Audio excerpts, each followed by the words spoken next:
Diana Salazar Méndez es fiscal general de la Nación desde abril de 2019 y debió serlo hasta ayer, 8 de abril.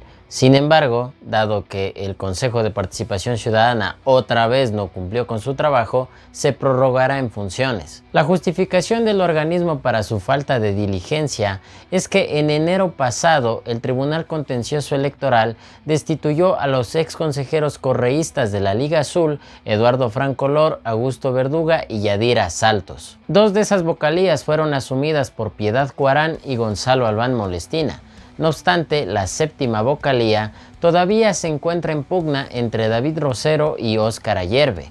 Al respecto, la Asamblea Nacional ya elevó a consulta de la Procuraduría para que dirima ese conflicto. Andrés Fantoni, presidente del CPCCS, advirtió que en tanto esa situación no se solucione, el concurso de fiscal general no avanzará, pues un Consejo de Participación Ciudadana incompleto que escoja a la primera autoridad del Ministerio Público podría configurar en lo posterior algún tipo de nulidad. Con relación a la prórroga de Salazar, la Procuraduría General del Estado ya emitió un pronunciamiento desde el pasado 26 de febrero con carácter de reservado en el que absuelve una consulta formulada por la propia fiscal y la faculta a prorrogarse en funciones hasta que sea legalmente reemplazada. Salazar ya confirmó que efectivamente se prorrogará en funciones para garantizar un proceso de transición ordenada y no dejar a la institución en acefalía. Este periodo adicional en funciones probablemente durará algunos meses más, pues el concurso de fiscal general apenas llegó a la etapa de la conformación de la veeduría ciudadana. De hecho, el propio Código Orgánico de la Función Judicial, en su artículo 283, establece que Salazar podrá prorrogarse en funciones hasta ser legalmente reemplazada. Pero, ¿quién es Diana Salazar y cuál es su historia a cargo de la Fiscalía General del Estado? Odiada por algunos y amada por otros, lo cierto es que Diana Salazar ingresó oficialmente a la Fiscalía General del Estado en 2001. Fue asistente de un agente fiscal en la Fiscalía de Pichincha y durante ese tiempo también estudió Derecho en la Universidad Central del Ecuador hasta que en 2006 obtuvo su título de abogada de los Tribunales de la República. Entre 2006 y 2011 fue secretaria de la Fiscalía de Pichincha. En 2011 fue nombrada agente fiscal.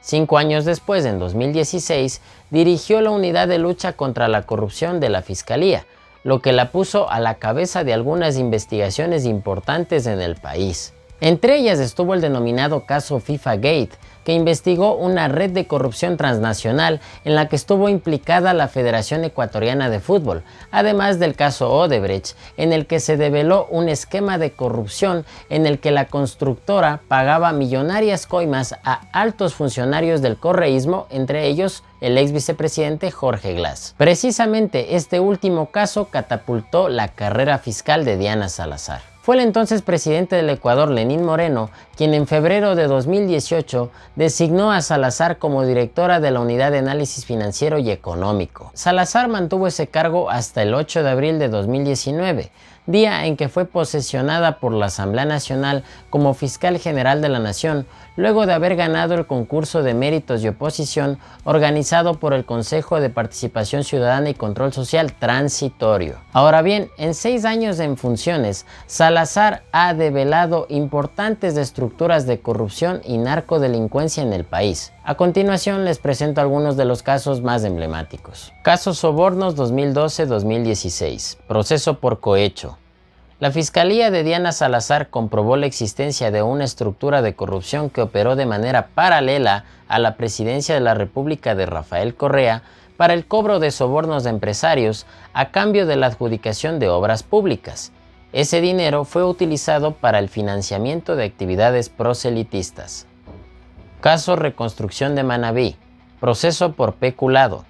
Tras el terremoto de Manabí, se creó mediante Decreto Ejecutivo 1004 el Comité de Reconstrucción y Reactivación Productiva y del Empleo, con la finalidad de ejecutar la reconstrucción de infraestructura afectada y reactivar la economía en las zonas afectadas. El 25 de abril de 2019, la Fiscalía recibió una denuncia del CPCCS sobre el presunto abuso de fondos públicos destinados a la reconstrucción.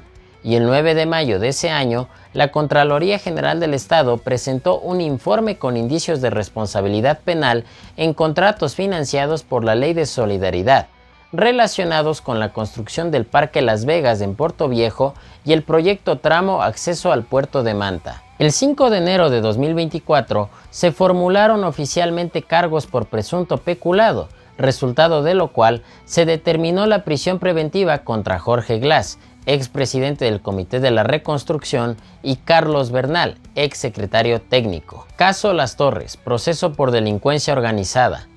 El Ministerio Público demostró que en la Contraloría General del Estado y en Petroecuador funcionaba una red de corrupción que cobraba coimas a cambio del desvanecimiento de glosas y agilizar pagos a proveedores petroleros. Pablo Celi, ex Contralor General del Estado, y Pablo Flores, ex gerente de Petroecuador, fueron sentenciados a 13 años de cárcel. Caso Metástasis, proceso por delincuencia organizada. Con base en los chats encontrados en los equipos del narcotraficante Leandro Norero, Salazar develó una estructura de corrupción judicial en la que operaban abogados, empresarios, policías y políticos con el objetivo de lograr impunidad para el capo. Entre los 32 sentenciados están Wilman Terán, expresidente del Consejo de la Judicatura, Pablo Ramírez, exdirector del SNAI, y Claudia Garzón, excomisionada de pacificación carcelaria. Caso Purga, proceso por delincuencia organizada. Mayra Salazar, una de las sentenciadas en el caso Metástasis, operadora de Norero y relacionista pública de la Corte del Guayas, colaboró con la Fiscalía y permitió desmantelar una estructura de corrupción que comandaba Pablo Muentes, ex asambleísta social cristiano que manejaba la justicia en esa provincia. Caso Plaga, proceso por delincuencia organizada. Este caso, que es otra derivación del caso Metástasis, investiga un presunto delito de delincuencia organizada en el sistema judicial, donde se habrían liberado a personas que estaban en prisión de forma irregular a cambio de dinero o favores. Caso Sinohidro, proceso por cohecho. La Fiscalía investigó el delito de cohecho debido a una presunta trama de sobornos de la empresa china Sinohidro por la construcción de la hidroeléctrica Coca-Cola Sinclair. En este caso están implicados el expresidente Lenín Moreno y su entorno cercano.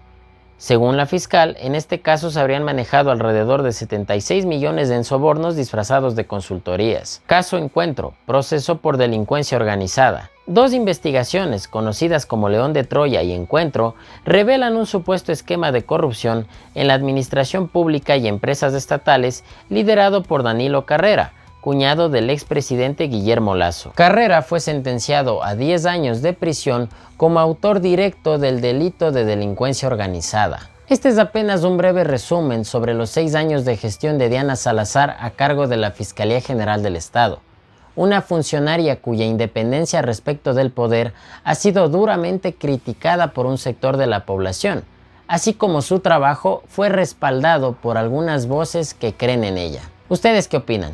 ¿Están de acuerdo con que Diana Salazar se prorrogue unos meses más en funciones? No olviden seguirnos en nuestras redes sociales como @ladefensas. Yo soy Álvaro Espinosa y somos La Defensa. Defendemos la verdad con periodismo.